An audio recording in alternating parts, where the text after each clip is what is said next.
All right, so resuming the biblical view of ethics. We looked at some examples from the Bible the last hour. We looked at how the Ten Commandments and the Sermon on the Mount were influential in creating the foundation for biblical ethics. And we talked about how the Ten Commandments is external. It's the law of God written on stone, and man was supposed to adhere to them. But then in the New Testament, Jesus gave the Beatitudes in the Sermon on the Mount, and that's supposed to be internal, whereby we become better people. We're blessed. That means that we are meeting God's approval. That's what means blessed means. It also means that one is happy. And so this hour now we're going to look at another example of morality from the Bible. This coming from the book of Genesis. Genesis chapter number 39. Genesis 39. And verse number 9. This happens to be the account of Joseph, one of the 12 sons of Jacob. This is the one who was sold into slavery by his brothers and was taken down to Egypt, and he became the servant of Potiphar, one of the officers of Pharaoh. And Pharaoh's officer's wife took a liking to young Joseph, and she wanted to have an affair with him of a sexual nature. And we come down to verse 9 of chapter 39. It says, "There is none greater in this house than I.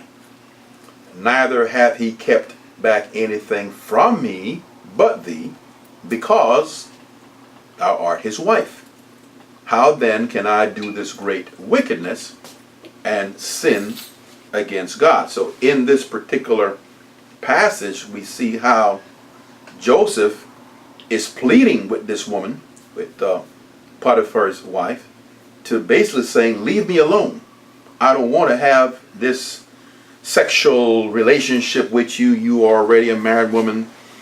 I'm a single man. I'm working for your husband.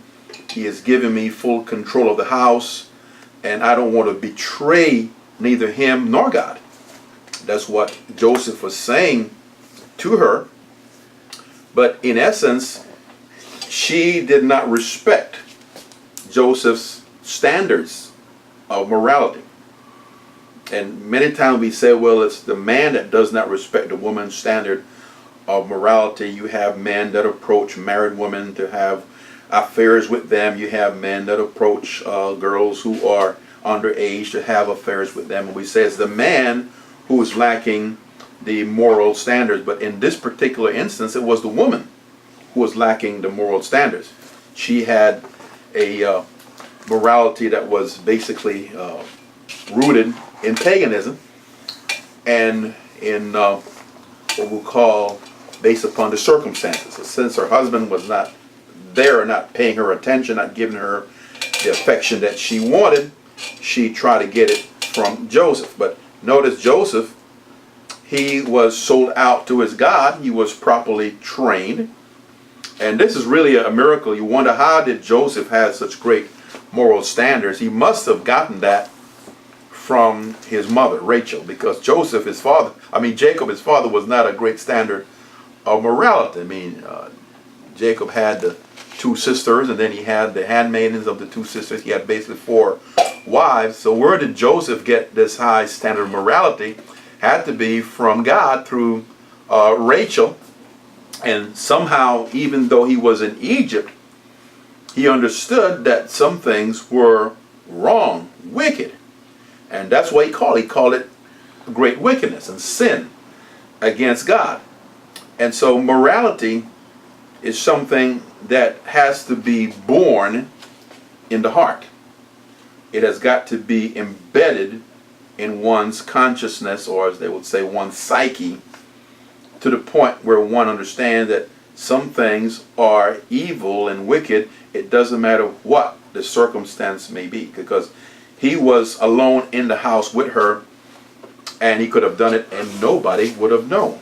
He could have had it concealed. He could have had this secret relationship. And so what prevented him? Well, it was his relationship with God. He had such a strong relationship with God that even though he could have gotten away with sin and illicit pleasure, he chose not to, because he believed that God had something better, which he did, in store for him than sleeping with his boss's wife. Right? So we're talking about biblical morality, and how do you attain it? Well, it has got to be embedded in one's heart. It's got to be instilled, hopefully from a young age. Very few people become moral if they've lived the first 20, 25 years of their life immorally.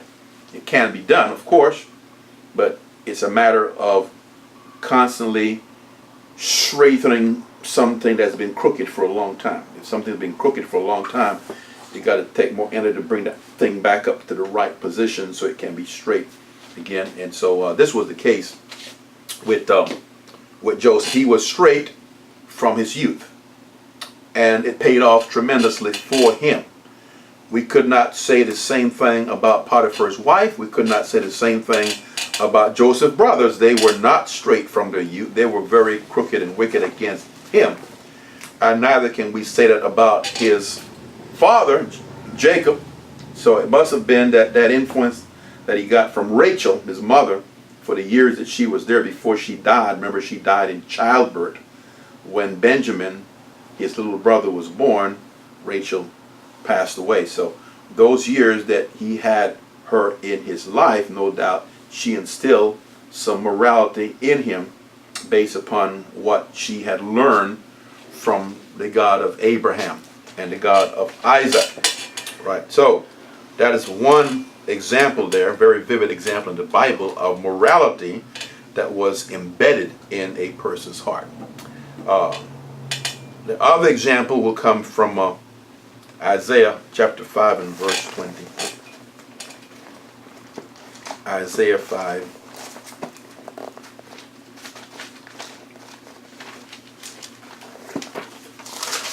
Isaiah chapter 5.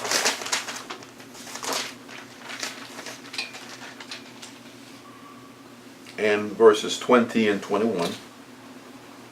And what does it say? Isaiah 5, 20 and 21. Woe unto them that call evil good, and good evil, that put darkness for light, and light for darkness, that put bitter for sweet, and sweet for bitter. Woe unto them that are wise in their own eyes, and prudent in their own sight. Now, in the Bible, whenever you see the word woe means trouble. Trouble is coming to them that call something that is evil good, and then call something that is good evil, because that's perversion. That is twisting the truth, twisting righteousness. So whenever people take that upon themselves and they look at a family, father, mother, raising their children, godly standards, taking them to church, teaching them right from wrong, and they say, oh, that's no good. That's calling good evil. And if you see somebody who is selling drugs on the streets and is getting lots of money, and he buys a big house, a big car, but he got it through ill-begotten gain, and he has not one but 2 or 3 families all over the place, and we say, oh, that's good. That is twisting righteousness. No, that is not good. That is evil. Right? So when people look at morality and they look at God's standards and they despise God's standards, they say, I don't want God's standards. I want the world's standards. I want to do it my way. When you have that mentality, that is a curse that people are bringing upon themselves. Woe unto them. Trouble, a curse is coming unto them. And they're wise in their own eyes. So you cannot be wise in your own eyes and call yourself a ethical and moral person, right? Because in our own eyes, we will always justify ourselves. The Bible says in Proverbs 14:12 that the Proverbs 14:12 says that there's a way that seemeth right unto a man, but the end thereof are the ways of death. So I can always justify my behavior. I can always find some reason why I do what I do, why I don't do what I should do. But that is not necessarily good, right? Because if you really think about it, you can justify any type of sin, right? You can justify murder. You say, well, I was out there in a land away from police and anything, so I didn't like what he was doing, so I shot him. Right? You can't arrest me because, after all, the nearest police station was 50 miles away. Taking too long. You can justify anything. Justify stealing. You can justify cheating. You can justify lying. Men have done it and are still doing it. So there's nothing new under the sun. The Bible says there is nothing new under the sun. Whatever is happening today in 2019 has happened before in the year 19 BC. And before then, men were justifying their own sinful behavior. But if you're going to call yourself a moral individual, an ethical individual, you can't do that. You cannot be wise in your own eyes and prudent in your own sight, and we cannot call that which God calls evil good and call that which God calls good evil. Then, judging right from wrong, then, is a major theme in the Bible. It's a major theme. It is the duty of every Christian to learn to do what is right and constantly do that which is right. So not just do it on a hit or miss basis, it needs to be a constant.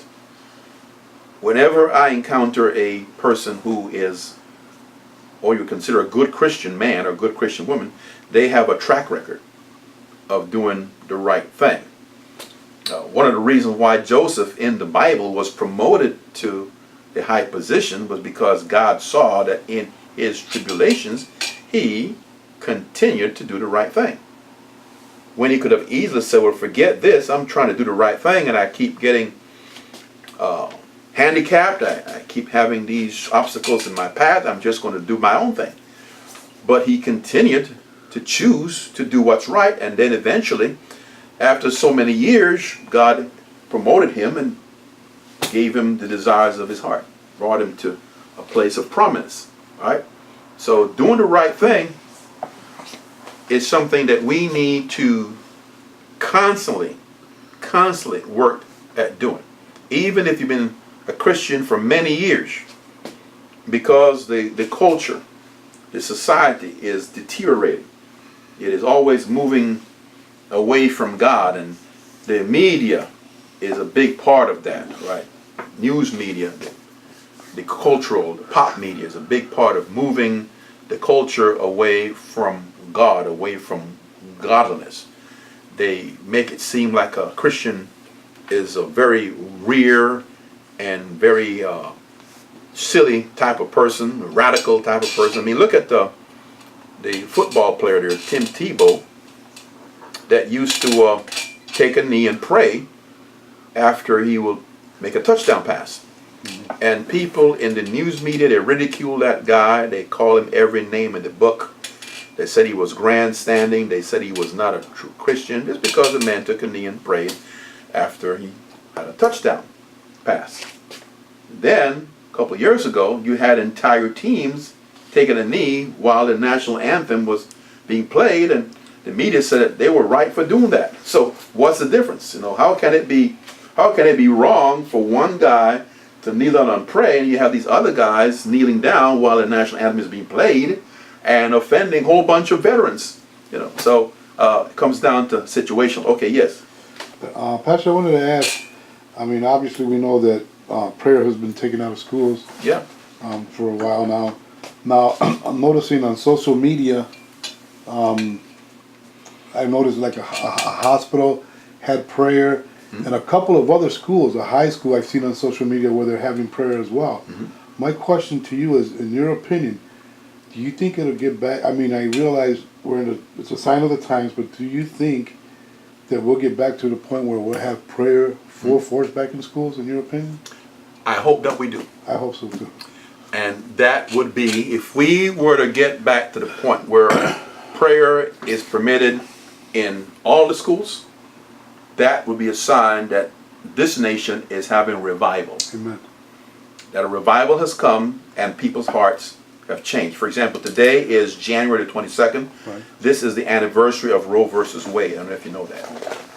1973, January 22nd, 1973 is when Roe versus Wade was handed down by the Supreme Court that gave women the right to abort their unborn child for any reason. And we've had over 60 million abortions since then that we know about, 60 million. So that is like 1/5 of the nation population has been aborted since then. Well, I've always said that the key to ending abortion on demand